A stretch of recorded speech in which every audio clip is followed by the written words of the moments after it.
Since its discovery in monkeys in 1958 and the first recorded human case in 1970, monkeypox has not been something which we've heard much of outside of African countries and the few odd cases in Western countries in the past 2 decades.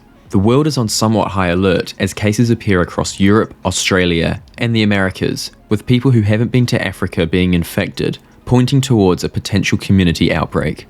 So what is monkeypox? How does it spread? What are the symptoms? And should we be worried? Monkeypox is a viral infection, a relative of the now eradicated smallpox, showing similar but usually milder symptoms. Currently, monkeypox is classified as an endemic in Central and West Africa, with 511 cases in the Democratic Republic of Congo in the 90s alone.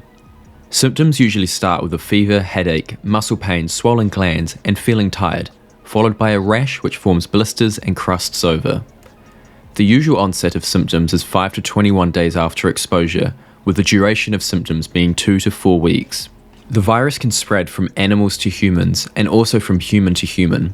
Animal to human happens from animal bites or contact with an infected animal's bodily fluids, and human to human spreads through contact with an infected person's bodily fluid or droplet respiration. Previously limited human to human transmission has been reported, with estimated transmission rates being 3.3 to 30%. However, a recent outbreak had an estimated transmission rate of 73%.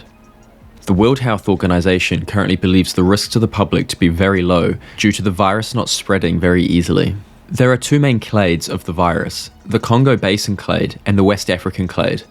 Without proper treatment, the fatality rate has been observed to be as high as 10%, but the current cases are so far that of the Western African clade of monkeypox, which is estimated to have a fatality rate of around 1 to 6%, with young children having the highest risk of death.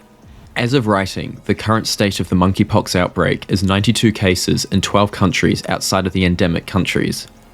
United States President Joe Biden has called monkeypox something everyone should be concerned about, and the WHO continues to look into what they have called an atypical outbreak, with the main concern being that previous cases across the past few decades were of those who had travelled to endemic countries, whereas currently, a large number of those infected have no travel link. The current predictions are that this shouldn't be a huge outbreak, given that monkeypox historically doesn't spread easily. But since smallpox vaccination programs ended over 3 decades ago, antibody levels are potentially dwindling in the community, and scientists will be wanting to make sure that the virus hasn't mutated into something more transmissible, which may have started this atypical outbreak. Thanks for watching.